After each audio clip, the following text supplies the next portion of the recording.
ketika ada anak yang sudah duluan meninggal dari orang tuanya, ya, kalau dalam dan mereka sudah ada keturunan juga, ya, memang secara hukum dia ini terhalang, kan?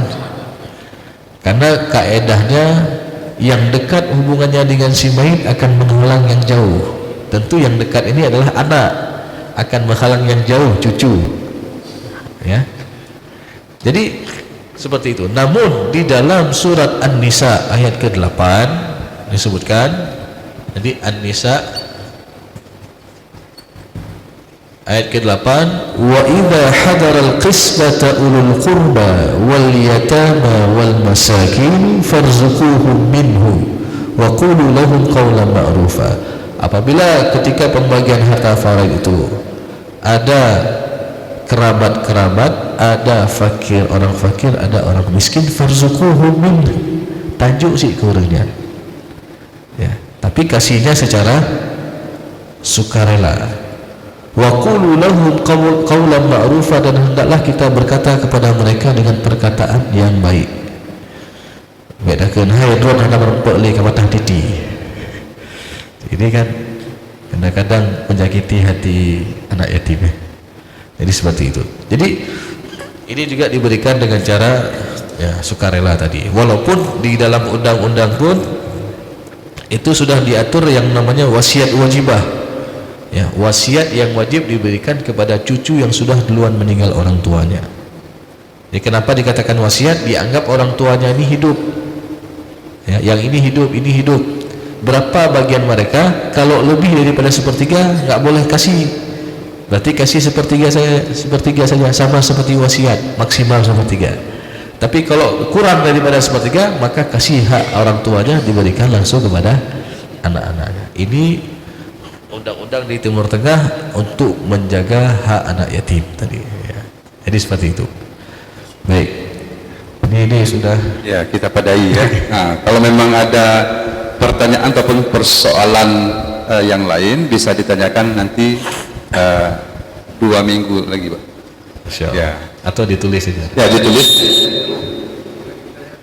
Satu lagi. Ya. Terserah. Ya. Satu lagi ya. Assalamualaikum warahmatullahi wabarakatuh. Waalaikumsalam warahmatullahi wabarakatuh. Ustaz, saya mau tanya sedikit aja pertanyaan mengenai tentang warisan ini. Ada dalam satu keluarga meninggal suaminya duluan. Udah meninggal suaminya, otomatis dia udah meninggalkan harta yang harus diwariskan, kan begitu Ustaz ya. Kemudian beberapa tahun kemudian enggak dibagi-bagi pun, tetap. Jadi dia meninggalkan anak 9 orang, sementara istrinya masih ada ya. Jadi beberapa tahun kemudian meninggal pula istrinya. Jadi sebelum meninggal istrinya, harta warisan tadi kan belum dibagi-bagikan. Jadi udah meninggal pula istrinya. Sebenarnya sebelum meninggal istrinya ini kan dia sudah punya hak, apa tadi 1/8 gitu ya, tapi karena nggak dibagi-bagikan saat meninggal istrinya pula kan. Jadi ini gimana tentang pembagiannya? Baik, terima kasih Pak atas pertanyaannya.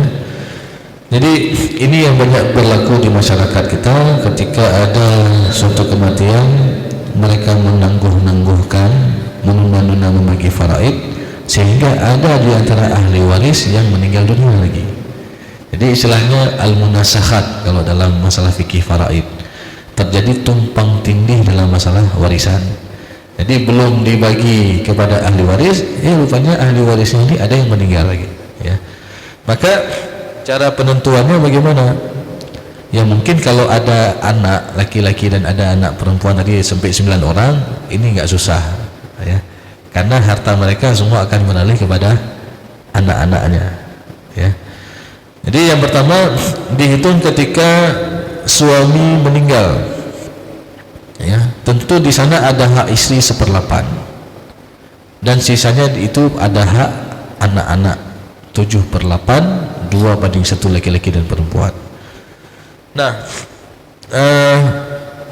kemudian boleh jadi kan nih harta sudah bercampur nih, karena ibu ini waktu meninggal suaminya enggak difaraidkan, ya.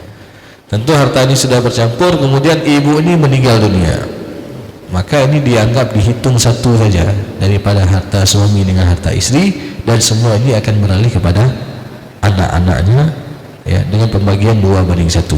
Jadi istilahnya dihitung seluruhnya, ya, dibagikan kepada anak-anaknya dengan pembagian 2/1. Berbeda halnya kalau almarhum nggak ada keturunan, ini jadi situ masalah kadang.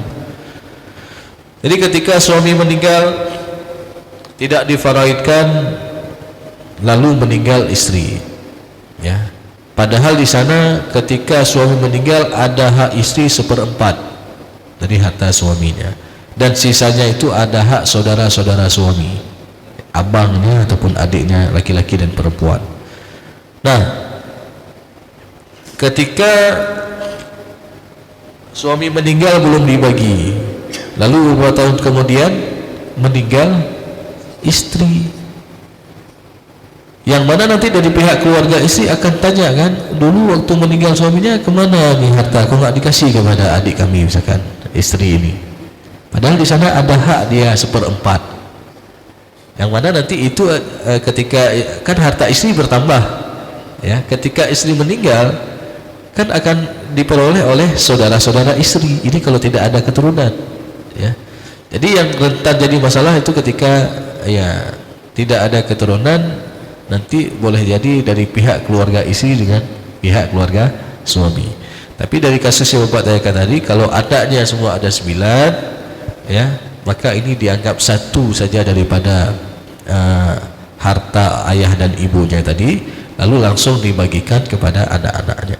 Ya, seperti itu, Pak. Baik, karena waktu yang singkat sekali, ya, mudah-mudahan nanti kita bisa sambung kajian ini pada pertemuan selanjutnya, dan kalaupun ada pertanyaan-pertanyaan mungkin bisa ditulis saja, mungkin kalau minggu depan kita tanya jawab saja langsung, ya, biar lebih hidup, ya.